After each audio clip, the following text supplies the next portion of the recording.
Hello everyone, welcome to the session. आज हम discuss करने जा रहे हैं ग्रेड 6 पंजाब स्कूल एजुकेशन की science lesson number 16 garbage management and disposal. जो कचरा है उसका सही इस्तेमाल कैसे किया जाए, उसको कैसे डिस्पोज किया जाए। देखिए, रोज हम लोग इतना वेस्ट, इतना गार्बेज प्रोड्यूस करते हैं। कई बार आप देखेंगे लोग जो हैं मूंगफली के छिलके बस स्टैंड पे फेंक देंगे, बच्चे जो है पेंसिल शार्प करके कचरा वहीं फेंक देंगे, और ये चीजें जो किसी काम की है ही नहीं, बिल्कुल डिस्कार्ड करने वाली है, फेंकने वाली है, इसको हम वेस्ट बोलते हैं।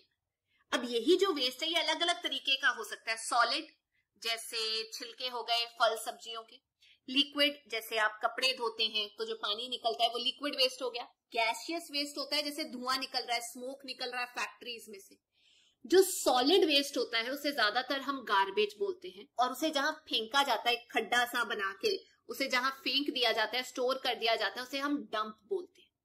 पर इंडिया में आज की डेट में गार्बेज को संभालना एक बहुत बड़ी समस्या बन गई है, क्योंकि रोज हम जो भी काम करते हैं इतना कूड़ा निकलता है और हर कोई चाहता है कि अपने आसपास अपना घर जो है वो साफ हो। देखिए, कूड़ा हम रोक नहीं सकते, उसको बंद नहीं कर सकते, लेकिन उसको कम तो कर सकते हैं। अगर बंद नहीं कर सकते तो इन कुछ सवालों के जवाब हम लोगों को इस चैप्टर में मिलेंगे कि हम वेस्ट को कैसे ठीक तरीके से डिस्पोज कर सकते हैं। अब कचरा आता कहां से, गार्बेज के सोर्सेज क्या हैं, उनके हिसाब से हमने अलग अलग कैटेगरीज तैयार की हैं। कम से कम आप ये कह सकते हैं कि 4 कैटेगरीज होती हैं। सबसे पहली होती है, आप कह सकते हैं, इंडस्ट्रियल वेस्ट। दूसरा जो डोमेस्टिक घरों से निकलता है। तीसरा एग्रीकल्चरल, और चौथा होता है बायोमेडिकल, यानी मेडिकल चीजों से जो वेस्ट बनता है। एक बार डिस्कस कर लेते हैं। देखिए, इंडस्ट्रियल वेस्ट हो गया जो इंडस्ट्रीज निकालती है वेस्ट। केमिकल्स हो जाते हैं जिसकी वजह से सॉइल में पोल्यूशन आता है, वो नदियों में, पॉन्ड्स में, वाटर बॉडीज में अपना लिक्विड पानी छोड़ देते हैं, जिसकी वजह से वहां के जो जीव जंतु हैं वो मरना शुरू हो जाते हैं, बीमारियां हो जाती हैं। गैसियस वेस्ट जो स्मोक रिलीज करते हैं उसकी वजह से सांस की बीमारियां होती हैं। क्या आपको पता है आजकल इलेक्ट्रॉनिक वेस्ट भी हो गया, ई वेस्ट आना शुरू हो गया। जो इलेक्ट्रॉनिक चीजों का वेस्ट होता है, मोबाइल फोन, कंप्यूटर, लैपटॉप, ये सब चीजों का जो वेस्ट है उसको ई वेस्ट बोलते हैं। दूसरा वेस्ट डोमेस्टिक वेस्ट, जो हमारे घर से निकलता है। रोज कितना कचरा निकलता है, सब्जियों के छिलके, बचा हुआ खाना, पेपर, प्लास्टिक, जो प्लास्टिक पैकिंग मटेरियल में आता है, काफी सारी चीजें निकलती हैं। एग्रीकल्चरल वेस्ट, जब पैडी की फसल, राइस की फसल काट ली जाती है, जो बचता है उसका सामान, ड्राई हुई स्टेम, स्ट्रॉज, शुगर केन का जो बचा हुआ हिस्सा होता है, जो वीड्स होती है, मतलब जो प्लांट कुछ हमें देता नहीं है वो चीज, कैटल, भेड़ बकरियों का वेस्ट, पेस्टिसाइड छिड़काव करने की वजह से जो वेस्ट निकलता है पानी की फॉर्म में, जो बहुत माइक्रो ऑर्गेनिजम्स को मार देता है, जो इवन अच्छी चीजें होती हैं सॉइल के अंदर उनको भी खत्म कर देता है। और पेस्टिसाइड जो है वो सॉइल को भी तबाह करती है, पानी में भी घुल जाती है और फूड चेन में आ जाती है, हमें उसका नुकसान उठाना पड़ता है। चौथा है बायोमेडिकल वेस्ट, जो हॉस्पिटल से निकलता है या पैथोलॉजिकल लेबोरेटरीज से निकलता है, जहां टेस्ट किए जाते हैं। दवाइयां हो गई, ब्लड का सैंपल, यूरिन का सैंपल, आप ये कह सकते हैं इंजेक्शन हो गए, अलग अलग तरीके की सिरिंज हो गई, कॉटन हो गया। इन्फेक्शियस होता है, खतरनाक होता है ये वाला वेस्ट, बायोमेडिकल। अब ये तो वेस्ट हो गया, किस किस तरीके का होता है। लेकिन जो गार्बेज है, कचरा है, वो 2 तरीके से सॉर्ट होता है, अलग होता है। एक होता है कैटेगरी बायोडिग्रेडेबल और दूसरी होती है नॉन बायोडिग्रेडेबल। बायोडिग्रेडेबल का मतलब वो वाला कचरा जो छोटा हो सकता है, डीकंपोज हो जाता है अगर उसके ऊपर माइक्रो ऑर्गेनिजम्स काम करें, मतलब नेचर में तबाह हो जाता है, जैसे फल सब्जियों के छिलके, न्यूज़पेपर, वेजिटेबल जो बच जाती है वो सब डीकंपोज हो जाता है। नॉन बायोडिग्रेडेबल वो वाला वेस्ट होता है जो इन्वायरमेंट को खतरा पहुंचाता है और जो तबाह नहीं होता, कुदरत में खत्म नहीं होता, मतलब एनवायरनमेंट में बढ़ता जाता है, पड़ा रहता है और सारी चीजें खत्म कर देता है आसपास। जैसे पॉलिथीन के बैग, प्लास्टिक, ग्लास, मेटल की चीजें, ये खत्म तो नहीं ना होता, बढ़ता ही रहता है। तो इसीलिए आजकल आप देख रहे होंगे ग्रीन कलर और ब्लू कलर के डस्टबिन आ गए, ताकि गार्बेज कचरे को अलग अलग फॉर्म में करके फेंका जाए। तो ये जो ब्लू कलर का डस्टबिन होता है ये नॉन बायोडिग्रेडेबल के लिए होता है, वेस्ट इकट्ठा करने के लिए, जो कुदरती तौर पे अपने आप खत्म नहीं होता। जैसे पॉलिथीन बैग, प्लास्टिक हो गया, ग्लास हो गया, मेटल की चीजें।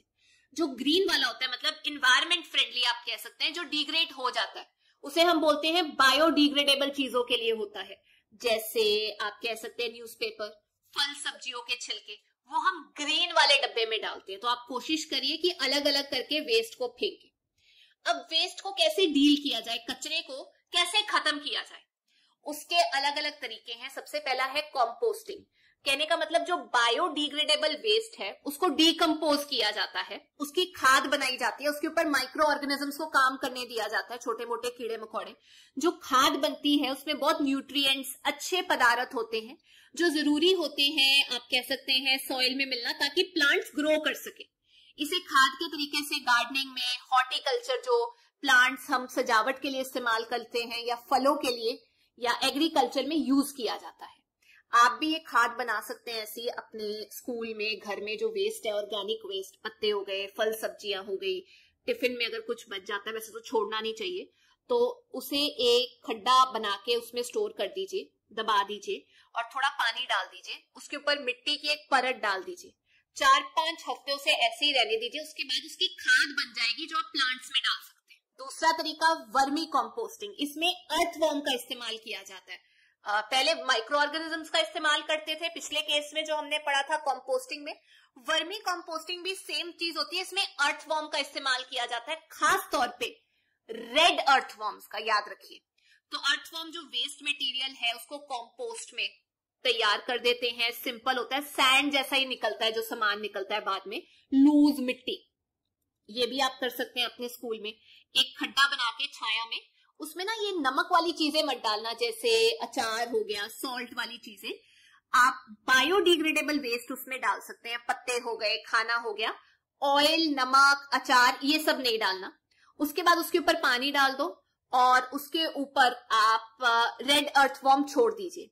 एक पुराना कपड़े से उसको ढक दीजिए और 3-4 दिन के बाद उसे ऊपर वाले हिस्से को ऐसे हिला सकते हैं एक डंडे के साथ।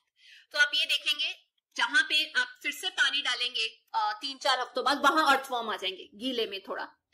तो जो अर्थवर्म है, रेड अर्थवर्म, वो सारी चीज को, बायोडिग्रेडेबल चीज को कंपोस्ट में बदल देते हैं। आपको थोड़ी देर उसको निकाल के सामान को फिर सन में रखना पड़ेगा ताकि वो सूख जाए, पर अर्थवर्म, रेड अर्थवर्म ये काम करते हैं। आप ये ध्यान रखना कि वर्मी कंपोस्टिंग आजकल चल रही है। तीसरी चीज है लैंडफिल। एक बड़े से एरिया में खड्डा करके, रेजिडेंशियल एरिया से अलग होता है, मतलब घरों से दूर कहीं जाके खड्डा करके उसके अंदर हम जो चीजें बायोडिग्रेडेबल हैं वो भर देते हैं और उसके बाद उसे मिट्टी की परत के साथ भर दिया जाता है। कम से कम नहीं तो 20 साल अलाउड नहीं है उसके ऊपर कंस्ट्रक्शन करना।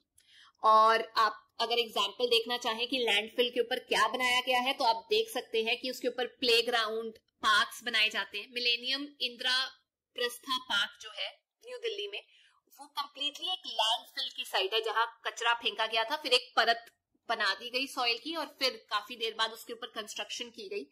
ये बनाया गया था उदाहरण के तौर पे दिल्ली डेवलपमेंट अथॉरिटी के द्वारा 2004 में। एक पिकनिक स्पॉट था। आज की डेट में तो ये बहुत सुंदर हो गया है, बच्चों का पार्क बन गया, फूड कोर्ट है, मतलब बहुत दूर से टूरिस्ट भी आते हैं इस जगह को देखने के लिए। आप इमेजेस देख सकते हैं।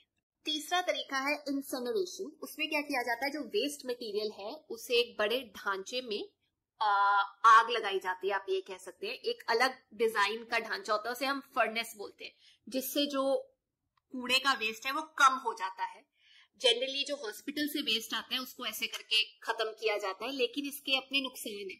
जब आप उसको जलाते हैं तो इन्वायरमेंट में, वातावरण में प्रदूषण पैदा करता है, गैसेस निकलती हैं, तो उसे हम बोलते हैं इंसिनरेशन, जिसमें आग लगा के खत्म किया जाता है। अब वेस्ट मैनेज करना बहुत जरूरी है। वेस्ट मैनेजमेंट के लिए 4 R's को याद रखना। पहला रीयूज, सेकंड रिड्यूस, तीसरा रिसाइकल, चौथा रिफ्यूज। इजी है। रीयूज का मतलब दोबारा इस्तेमाल करना। जो चीजें आप दोबारा इस्तेमाल कर सकते हो, जैसे जार हो गए, बोतल हो गई, जब वो खत्म हो जाता है तो आप उसका पेन स्टैंड बना लो, फ्लावर पॉट बना लो, रीयूज हो गया। पंखे खराब हो जाए, फेंको मत, उसको रीयूज कर लो, फिक्स कर लो ना उसको।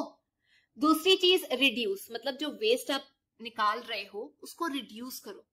ऐसी चीजें इस्तेमाल करो जो बार बार यूज हो सकती है। मेटल का इस्तेमाल करो, ग्लास का इस्तेमाल करो, डिस्पोजेबल ग्लास और प्लेट का इस्तेमाल मत करो। तो रिड्यूस करो कचरे को। तीसरा रिसाइकल। कहने का मतलब ये, जो कचरा आप फेंक रहे हो उससे जो यूजफुल चीजें हैं अगर वो निकाली जा सकती है तो उसको रिसाइकल करो ना। जैसे पुराने न्यूज़पेपर्स अगर आप लेते हो तो उसका इकट्ठा करके कार्डबोर्ड बना लो। ग्लास, प्लास्टिक, मेटल की चीजों के भी अलग अलग चीजें बनाई जा सकती है, उसे रीयूज में लेकर आओ, दोबारा यूज में लेकर आओ। और चौथा, refuse. Plastic bag, polythene bag को रिफ्यूज कर दो, यूज मत होने दो, क्योंकि वो प्रदूषण पैदा करते हैं। तो जो लोग उसका इस्तेमाल कर रहे हैं उनको भी रोको कि मत करो ये चीजें। अब अगर आप चाहें तो आपने देखा होगा पुराने पेपर फाड़ के पानी में घोल के आप उसकी पेस्ट बना सकते हैं, ठीक है, और उससे नया पेपर निकाल सकते हैं। करना क्या है, बड़े से टब में पेपर फाड़ के डाल दो, न्यूज़पेपर फाड़ के डाल दो, गम डाल दो, उसको अच्छे से मिक्स करो, पेस्ट बन जाएगी। उसके बाद उसको चुन्नी पे सूखने रख दो। बेशक उसके ऊपर आप न्यूज़पेपर डाल के जो एक्स्ट्रा पानी है उसको एब्जॉर्ब कर लो। उसके बाद उसको सूखने दो, आपके पास नया पेपर आ जाता है कलरफुल। लास्ट चीज ये, जो प्लास्टिक हम इस्तेमाल करते हैं वो अच्छा कम बुरा ज्यादा है, मतलब उसके फायदे कम नुकसान ज्यादा होते हैं। रोज हम प्लास्टिक यूज करते हैं, लाइट वेट का होता है, हल्का होता है, फ्लेक्सिबल होता है, कम कॉस्ट होती है, वाटर रेजिस्टेंट होता है, मतलब पानी लीक नहीं करता। लेकिन हम प्लास्टिक की जगह ग्लास या पेपर के कंटेनर भी तो यूज कर सकते हैं, पेपर की चीजें। प्लास्टिक के जो बैग है उसको अगर आप यूज कर रहे हो उसको रीयूज कर सकते हो, रिसाइकल कर सकते हो। प्लास्टिक की अगर आपके पास ट्यूब है, बॉटल है, जितना हो सके उसे यूज करो।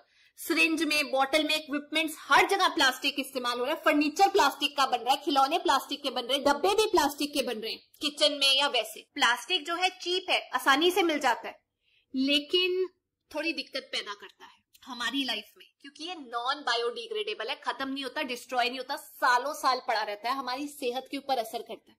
बोला जाता है ना, प्लास्टिक की बोतल में पानी मत पियो। प्लास्टिक को अगर आप डंप कर देते हो पानी के अंदर तो जो एक्वेटिक लाइफ है वो खत्म हो जाती है। अगर आप उसे जला देते हो तो गैसेस निकलती हैं, एयर पोल्यूशन होता है। डिके तो ये होता ही नहीं है, और एनिमल और पता नहीं कितनी फिश रोज मर रही हैं, हजारों की गिनती में, क्योंकि वो प्लास्टिक खा जाती है। गाय भी अगर आप पॉलिथीन रख देते हो वो पॉलिथीन खा जाती है, सारा एरिया जम जाता है और मर जाती है। तो ध्यान रखो, प्लास्टिक के फायदे हैं, नुकसान ज्यादा है, इसका इस्तेमाल कम करना जरूरी है। कैसे कर सकते हो? प्लास्टिक बैग इस्तेमाल मत करो। शॉपकीपर्स को बोलो कि प्लास्टिक बैग ना इस्तेमाल करे, पेपर बैग इस्तेमाल करे। सिंगल यूज प्लास्टिक, मतलब जो सिर्फ एक बार इस्तेमाल होता है, वो तो बिल्कुल मत इस्तेमाल करो। जो खाने की चीजें हैं उसे भी प्लास्टिक के बैग में मत स्टोर करो। प्लास्टिक अगर इस्तेमाल करो इधर उधर मत फेंको, जानवर खा लेंगे, नुकसान होगा उनका। जलाओ मत प्लास्टिक को। और सबसे इंपॉर्टेंट, जो कचरा आप घर से फेंकते हो वो भी प्लास्टिक के लिफाफों में जाता है, उसका इस्तेमाल भी बंद करो। तो अब जरूरी ये है कि हम गार्बेज भी कम पैदा करें और प्लास्टिक का इस्तेमाल भी कम करें, क्योंकि जितना ज्यादा हम कूड़ा प्रोड्यूस करेंगे उसको खत्म करना उतना ही मुश्किल होता है। तो यही थी आज की क्लास। पर जाने से पहले मैं आप लोगों से 2 क्वेश्चंस पूछना चाहती हूँ। पहला क्वेश्चन तो ये है कि गार्बेज को डील करने के लिए कौन कौन से जरिए हैं, तरीके हैं, और दूसरा क्वेश्चन ये, वेस्ट मैनेजमेंट के लिए कौन से 4 R's का इस्तेमाल करने को आपको बोला है। तो अगर आपको ये वीडियो अच्छी लगी, please make sure you like, share and subscribe. हम फिर मिलेंगे। Till then take care, bye bye.